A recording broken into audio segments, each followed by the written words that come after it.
ओम श्री साईनाथाय नमः। ओम साई राम मेरे समस्त साई परिवार को। बाबा का आज का साई संदेश है कि दक्षिणा देने से वैराग्य, वैराग्य से भक्ति और ज्ञान में वृद्धि होती है। 1, 2 और 100 गुना लो।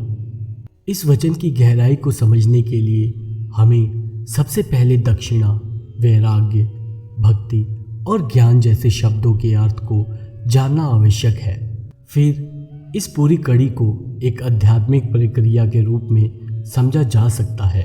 दक्षिणा केवल धन या मुद्रा का दान नहीं है। यह एक ऐसी आंतरिक प्रक्रिया है जिसमें मनुष्य अपने अहंकार, लोभ, मोह और संकुचित भावनाओं को गुरु या ईश्वर के चरणों में समर्पित करता है। जब हम किसी संत या गुरु को दक्षिणा देते हैं तो हम वस्तुतः अपनी भीतर के कुछ हिस्से को त्यागते हैं। यह त्याग हमारी ममता और स्वार्थ से दूर जाने का पहला कदम होता है। श्री साईं बाबा जब भक्तों से दक्षिणा मांगते थे तो उसका उद्देश्य केवल पैसों का संग्रह नहीं था, बल्कि वह भक्तों के भीतर छिपे हुए कर्मों, वासनाओं और अहंकार को शुद्ध करना चाहते थे।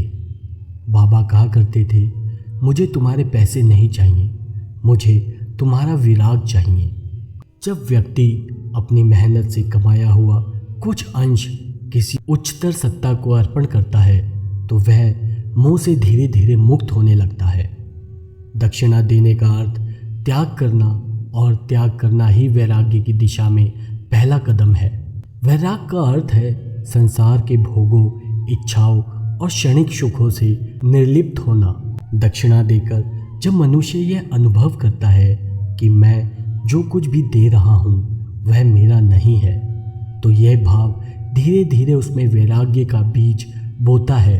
यह वैराग्य उसे दुनिया की अस्थिरता का बोध कराता है और वह अपनी आत्मिक विकास की ओर बढ़ने लगता है। जिसके भीतर वैराग्य होता है उसका मन शांत, स्थिर और गुरु या ईश्वर के प्रति समर्पित होता है। ऐसा मन भटकता नहीं, उलझता भी नहीं, बल्कि वह भक्ति के मार्ग पर चलने में सक्षम होता है। वैराग्य वह भूमि है जहाँ भक्ति का बीज फलता फूलता है। भक्ति वह आस्था है जहाँ मनुष्य अपने आप को पूर्ण रूप से ईश्वर के चरणों में समर्पित कर देता है। जब मन संसार की वस्तुओं से अलग होता है तभी वह ईश्वर के प्रति पूर्ण प्रेम उत्पन्न कर सकता है।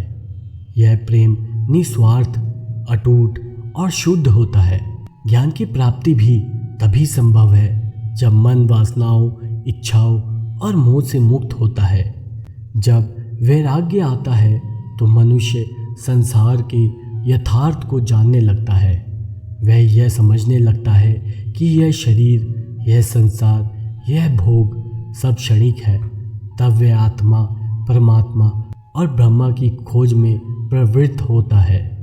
यह उसका आध्यात्मिक ज्ञान होता है।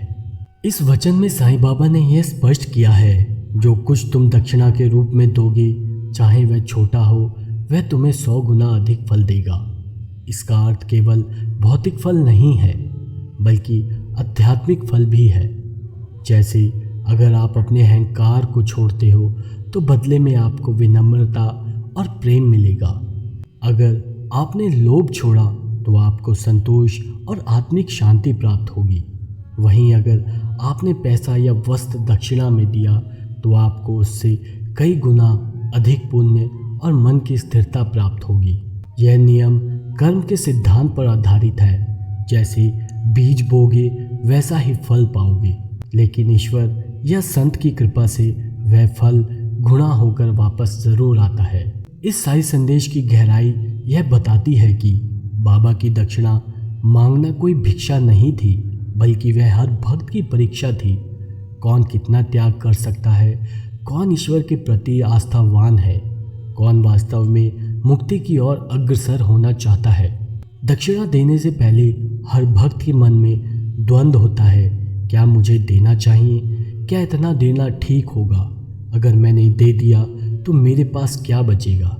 यह सभी प्रश्न मोह, लोभ और भय से उत्पन्न होता है। और जब भक्त उन सभी भावनाओं पर विजय पाकर दक्षिणा देता है तो वही उसकी आध्यात्मिक प्रगति का आरंभ होता है। आज के युग में जब भक्ति भी एक दिखावा बन चुकी है, इस वचन का महत्व और भी बढ़ गया है। इसका सार यह है कि हमें त्याग करना सीखना चाहिए, न केवल वस्तुओं का बल्कि अपने नकारात्मक विचारों और भावनाओं का भी। हमें ईश्वर को देने की आदत बनानी चाहिए, केवल संकट के समय मांगने की नहीं। हमें अपनी कमाई, समय, ऊर्जा और प्रेम का कुछ अंश भक्ति और सेवा में ज़रूर लगाना चाहिए। जब हम देते हैं तो हमें यह विश्वास रखना चाहिए कि ईश्वर हमें 100 गुना लौटाएंगे, चाहे वह शांति के रूप में हो, संतोष के रूप में हो या फिर आत्मज्ञान के रूप में। साईं बाबा का यह संदेश एक संपूर्ण आध्यात्मिक मार्गदर्शन है। दक्षिणा देना पहला कदम है जो हमें अपने मोह से मुक्त करता है।